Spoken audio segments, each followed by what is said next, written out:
we bring you a shocking compilation of different Karens who have been sentenced to life in prison. We all know that Karens are notorious for their entitled and aggressive behavior, but what happens when their actions cross the line and result in serious criminal charges? In this video, we'll see the consequences of their actions as these Karens face the harsh reality of being locked up for the rest of their lives. From murder to child abuse, these women have committed some of the most heinous crimes, and now they must face the consequences. We'll delve into the details of each case, including court footage and witness testimonies, to give you a better understanding of the severity of their crimes. As we watch these Karens receive their life sentences, we can't help but wonder where it all went wrong for them. Was it their sense of entitlement or their inability to control their temper?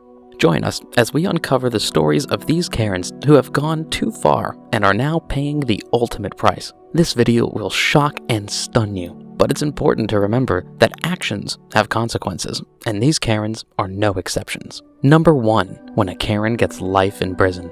We have an 11-year-old boy who displayed troubling behavior. So a week before he was arrested, he brought those weapons to school, but fortunately, school leaders found them before he was able to do anything.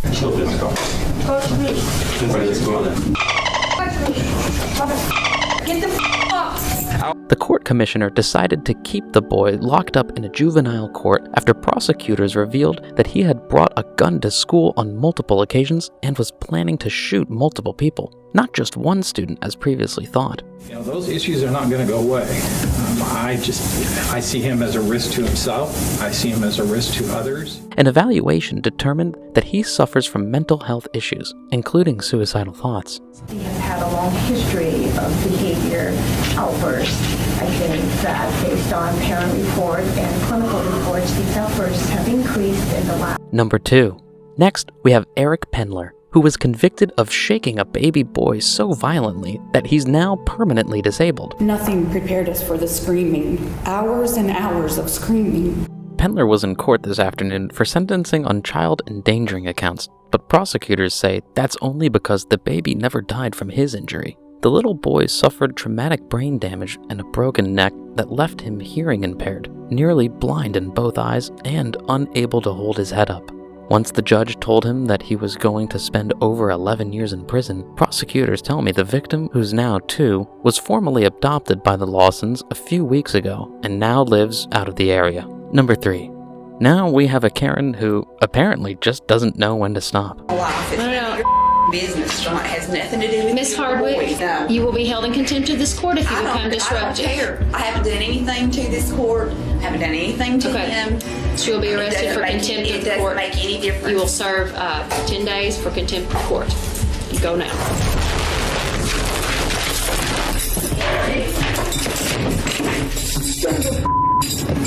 Get off of me! Number 4. Moving on, we have a man who couldn't handle this sentence in court.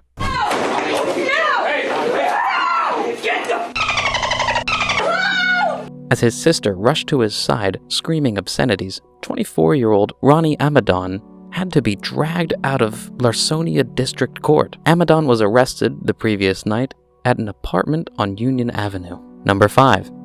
Now we have Robert House, who was in court for multiple offenses and was being sentenced. Clearly, he didn't learn his lesson and was not rehabilitated, and I'm requesting that he receive the maximum sentence allowed by law. Unfortunately, my grandmother told me a long time ago, if you have nothing nice to say about somebody, don't say it, in your honor. At this point, I have nothing good to say. Thank you. Thank you, sir. I sentenced you to 11 years plus 3 years for the gun, count 8, the having a weapon while under disability. I sentenced you to 36 months. Counts 9 and 10, there are no sentences because they merged with count 5. Count 11, the disrupting public service, a felony of 4th degree, I sentenced you to 12 months. Once that happened, this was Howe's reaction. 43 and a half years. I don't think there's any half. 43 straight, right? Get out of here, man. Get the fuck out of here,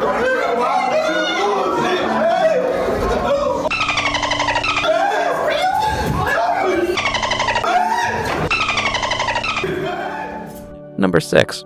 Following that, we have a woman who didn't take her sentencing well. Continued to February the 12th for probable cause hearing, pre-trial hearing. That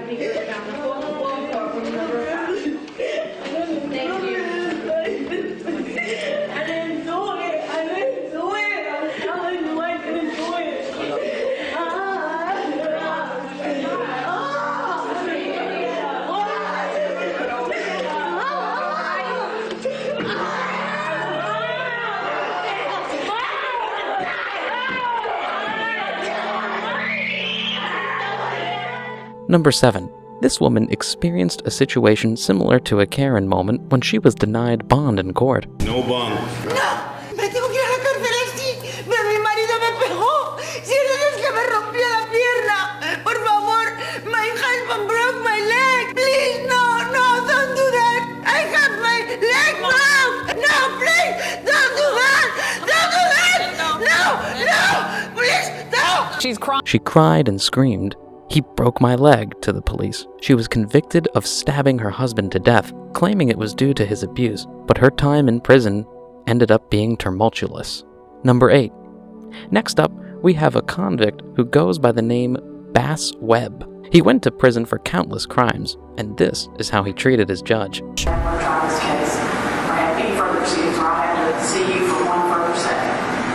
Set for the hearing next week. The action clearly takes the judge by surprise, and initially dismissing Webb, the judge makes Webb stand and watch. She wipes the spit away from her face, then Dixon tells him she's seen enough. But it didn't just stop there, as Bass also caused a riot inside the Lexington-Fayette County Detention Center. Bass Webb ended up getting 52 years in jail, then, months later, got sentenced to life for the murder of his late girlfriend. Number 9. In another case, Jason Dalton, who committed a crime, interrupted a witness and made a statement. I saw a gun. Interrogator car. These old people, they have these old black bags. They're called they're black bags. And people drive around and you look at them. It gets real like, hey, it's time people look. And then that's when to tell people it's time to get to Temple. Sure. This is your attorney, right? Yeah, you need to get to Temple because you need to get going because it's called intimidator. You can be quiet in today's proceedings, okay? Yeah.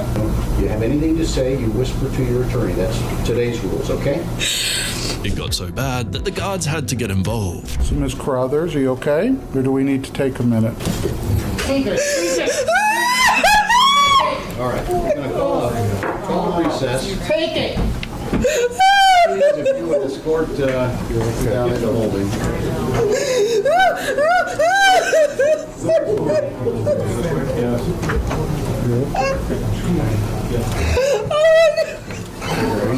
We're here, honey. You okay? Number 10. Let's move on to Michelle Blair, who was in court for the murder of her children. She pleaded guilty, but despite that, they still gave her a life sentence. This was her reaction to it.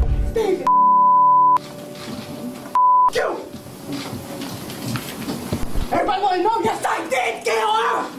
In a sudden outburst of emotion, Michelle Blair admits to killing her 13-year-old daughter, Stony Blair, because she believed the teen and her 9-year-old son, whom she is also accused of murdering, had been harming her youngest child. Blair is charged with their murders, but the trial that began today is about the state attempting to terminate Blair's parental rights to her 2 surviving children. There's no excuse for what she did. That's all for today, guys. Thanks for watching, and make sure to subscribe for new interesting content.